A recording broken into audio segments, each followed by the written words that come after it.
Chapter 18. As the night wore on, and the town began to loom close, Saria felt another wave of fear ripple over her. They had no idea what to expect, but unlike all the other battles they'd had, this one was going to be in a busy place, and they would need to be careful not to get this wrong and hurt someone who didn't deserve it. They also didn't entirely know what they were walking into. The butler might know they were coming as well by now. They couldn't be sure the man hadn't been updated at some point with the progress of the few heroes. There was no way to know, but they had to face it anyway, and it was wiser to assume he would know they were coming. Much the way she had the last few times she'd begun to feel scared, Saria looked at the people either side of her. Andorn strode close, his presence calm, confident. Beyond him came Yarlin, the sailor, whistling. On her other side were Mira and Thorgrim, who were swapping stories about a particular hamlet they'd both visited in the past. It was soothing to listen to them both. It made her smile a little again. The final calming influence was her wolf, Ulfr. The name appeared in her mind like another had said it the second she'd begun to despair of a name to call him. Now he padded along beside her, going with her as if he understood everything that was going on. As they neared the center of town, and the butler's house loomed out of the night, Andorn reached out a hand and got everyone's attention. He then placed his fingers on his lips, but he needn't have bothered. They'd all fallen silent the moment they'd spotted the right house. Andorn led them down the streets around it, being careful to check for lit windows, open doors, or anything else that might mean they were spotted. But the town was quiet, most folk in bed already. As they went around the front of the house, Saria noticed that the inn still had a light in the doorway, and had just enough of a line of sight to the butler's house that it might lead to them being spotted as they broke in. Having noticed a small back door set into the far side, Saria continued walking around, hoping the others followed her confident intentions. A moment later, she stopped, checked around them again, and then pulled out the few tools she had for this sort of thing. A lock graced the door, but it wouldn't be too hard to pick. Before she could even attempt it, however, Andorn leaned over and took them from her. "Allow me," he whispered, his body close enough to hers she could feel the warmth radiating off of him. Only a few seconds later the door clicked, and Saria could slowly push it open. Ulfr sniffed the air, but he made no other sound. Yarlin opted to go first, instead of Andorn, his hand on the hilt of his sword. Thorgrim followed next. Andorn then motioned for her to follow. Walking into a small kitchen area with plenty of storage and a fire that had almost completely died at one end, Saria looked at everything, desperate to take the sights in and check it was all as it ought to be. The house was quiet, almost too quiet. None of them seemed to dare start moving again and make noise until Andorn shut the door behind them, the lock click evident. He frowned and tried to pull it open again, but it didn't budge. And unlike on the outside, there was no keyhole and no obvious way to get the door open. That was strange. Were people not allowed to leave the butler's house? The five of them looked between themselves, none of them now voicing the anxiety they'd felt since the beginning, especially as it was growing massively. Andorn tried the door again. It still wouldn't move. "Looks like we need to find another way out," he said, letting it go. "This one appears to be magically sealed." "Great," Mira replied. "We're trapped in a house with all sorts of nasty types." "It might just be one," Saria replied. "We've taken out a lot of thugs the last few days." None of them replied. If she was right, then it wouldn't be too bad, but none of them dared to hope for it. Instead, Andorn resumed his usual position at the head of the party, creeping forward. From the kitchen, 2 doors led on, and Andorn headed to the left one, a smaller one set in the back of the house. Saria half expected it to be the pantry, but she didn't know if the house was big enough for something like that. Andorn tried to turn the handle of the door, and it held fast. Another one locked. Who locked their pantry? Saria asked herself, trying not to visibly grin. She wasn't entirely sure she could explain that thought. Their leader must have had similar thoughts, however. He didn't wait for any of them to give input, but unlocked the door much the same way he had the others.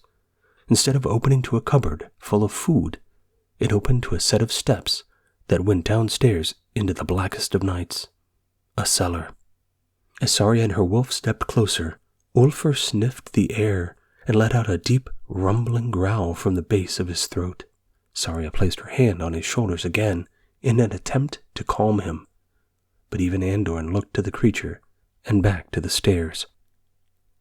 Who locked in their cellar something that would make a wolf aggressive? That question didn't have a happy answer. A moment later, Andorn picked up the saucepans lining one counter, finding the heaviest from the assortment. He used it to prop the door open. "Be careful and be ready," Andorn said as he straightened himself, clearly intending to go first down the stairs.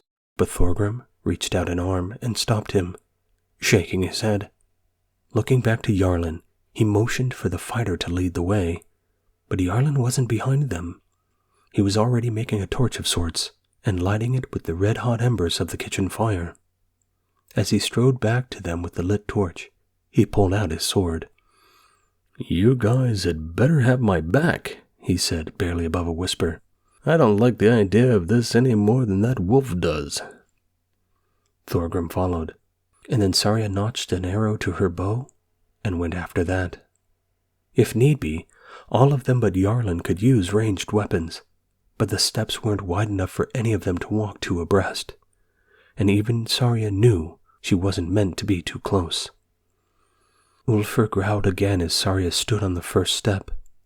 Jarlen's light cast a small patch of light not that far from him, but it still didn't reveal much more than a few feet past him. What was down here, and why did it bother the wolf so? As they continued, Saria heard shuffling and snuffling. Jarlen slowed, clearly picking up on it as well. Whatever was ahead, it sounded like a creature of some kind. Eventually something snarled and lunged. Jarlen just had time to bring up his sword and torch down a little and block the gnashing of large teeth as they would have closed around his arm. A massive, fur-coated creature stood at the bottom of the stairs, part wolf and part humanoid. It snarled some more, trying to rake Jarlen with claws. He parried, keeping himself from being cut open. It was only as the creature bit down on the sword that Saria gathered herself enough to fire her bow. The arrow flew true, hitting the creature and knocking it back for a moment. The action seemed to finally bring her friends to life. They all launched into the attack as best they could from the stairs, Thorgrim chanting and filling the room with a holy sort of light that made Saria feel lighter and faster. At the same time, the creature seemed to hesitate, roaring in rage, but backing up for a moment, blinking. Chains rattled, showing they were attached to its feet, keeping it within the room. It wasn't something lurking in the dark waiting to pounce. It was kept here. For a moment, Saria felt sorry for it. Should they stop attacking the poor beast and leave it be? But as it ran at Jarlen again, jaws snapping a fraction of a hair from the sailor's arm, she knew it was too late. They wouldn't get away from it without someone getting hurt. And if it got out, it could cause chaos or harm the innocent townsfolk. It might have been trapped there against its will, but it was still something evil, a creature to be wiped from the planet. Once more Saria took aim, holding the arrow to her bow for a moment as Jarlen swung his sword again. As she fired, the perfect window opened up and the arrow struck true, ending the creature's fight. "Nice shooting," Mira said as it slumped over backwards, and everyone else relaxed. "Take its head off, to be sure," Andorn said, but he didn't come down the stairs himself to see the act through. Instead, he turned and padded up silently, back to the doorway where he stood, rapier in hand, like some foreboding sentinel on his own. Seeing him up there, clearly now guarding them from anyone who might have heard the commotion, Saria felt a tremor run through her, Although she'd helped people deal with threats before, they'd always been something like bandits, or a bugbear or two, maybe a small goblin horde. These were the strange and evil plans of another human, one who clearly wasn't beyond using the inhuman to achieve his goals. As Yarlin pulled a disgusted face and did as asked, Saria turned away, grateful he had the stomach for such a task. She heard the thunk as the head rolled and hurried away, noticing Thorgrim was close behind her, Ulfr just ahead. Even the wolf didn't want to be in the cellar longer than necessary. All five were soon back in the kitchen, Mira closing the door on the carnage, and Yarlin wiping his blade on a rag. "Next door, then," the sailor said, his voice grim. Andor nodded, going to it as if to test it as before. "I think we need to be careful in this house," Thorgrim added, coming closer to Andorn. "Something still doesn't feel right here. I don't like the sort of a man in a household that could live like this." "They won't after tonight," Andorn replied, looking to all of them. Saria gripped her bow and pulled another arrow from her quiver. Mira lifted her quarterstaff as well. The group were agreed. Even Ulfr let out another deep rumble of unease. The next door revealed something more benign, however. A simple corridor, one that led towards the front of the house in one direction, and off to their right, behind the main staircase to what looked like more servants' areas. For a butler's house, this area was well furnished, lamps lining the walls instead of candle holders, and the painting and wooden carvings crafted with more than a little skill. Once again, Andorn propped the door open and looked both ways. "We don't want to get attacked from behind with no warning," Thorgrim whispered. "I'll guard us from behind while you press ahead. Let us deal with the servants within this house before we deal with the master." Andor nodded, clearly agreeing, and Saria drew to his shoulder, Ulfr sniffing ahead of all of them and padding along the hallway. They passed a small, empty room, a sitting area and dining area of sorts, no doubt also for staff, and then a smaller staircase that also went upstairs. Neither revealed anyone. Next came a short corridor between several rooms, all of the doors closed. "Bedrooms," Andorn whispered. "We must be careful, lest we wake the whole house." Saria nodded, keeping her bow by her arrow, ready to stretch a release if she needed to suddenly silence someone. As they walked to the first, she noticed he bore his daggers in a similar manner, ready to throw, not stab. This time, as he opened a door, she stepped through first, aiming and stretching for half a second before they found an empty room again, a bare mattress on the bed within. "Not full staff, then," he whispered. "Off doing other things?" she suggested, the first to leave the room. "Perhaps, but—" He trailed off as Mira went to the next door, Yarlin with her. This one was locked. Yarlin looked to Andorn. Did they break down the door or come back? Andorn frowned for a moment before grabbing the handle of the next and twisting. Feeling a brief moment of panic, Saria rushed to cover him and repeat her earlier motion. This time the room was occupied, the sleeping form of a woman, elderly, frail, and tucked up evident. She stirred and sat up in alarm as soon as she realized they were there. Somehow, she had the presence of mind not to scream, and Andorn put a finger to his lips again, urging her to be quiet. Her eyes kept darting to Saria's new companion, however. Placing a hand on the large creature, Saria urged him to take a step back. "We know what the master of this house has been up to," Saria whispered. "We're here to stop him. Will you aid us, stay out of the way, or defend him?" The woman's eyes grew wider, making Saria almost entirely convinced she would opt to just hide out of the way, too terrified to do anything else. "We won't harm any who don't deserve it or get in our way," Andorn added. "But we must serve justice." She nodded, but she didn't do more than grab a gown to wrap around herself. As she got out of the bed, Andorn stepped closer, clearly brandishing the two blades. "Which will it be? We cannot delay." The woman opened her mouth to reveal a lack of tongue. Saria gasped, but the old woman sighed. "Who?" Andorn asked. The woman pointed upstairs. "To keep you quiet." She nodded vigorously. "I'm so sorry," Saria said, relaxing her bow and moving a little closer, ready to offer her arm for support. But the old woman waved her away. Instead, she went to a small cupboard and drew out a set of keys. Walking out of the room, she beckoned for them to follow and headed to the locked door they had just found.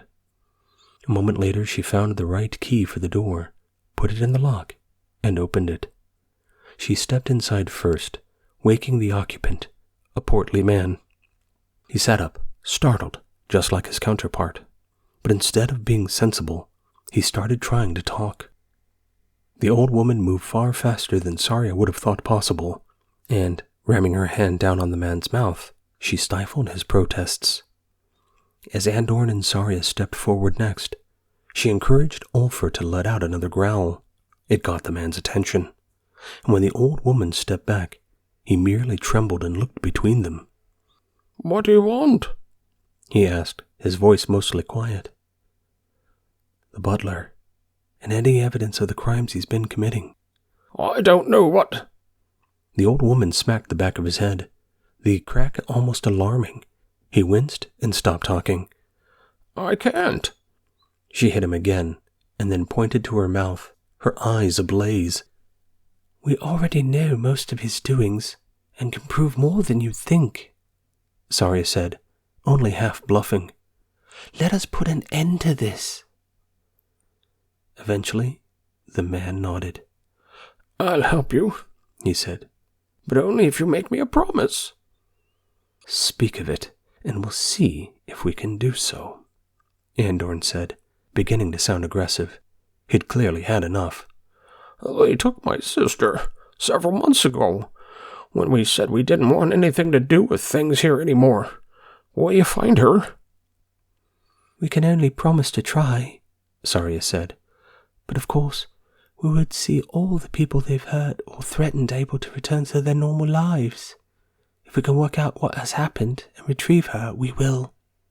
For a moment, the man looked like this promise might not be enough, but eventually he sighed and nodded.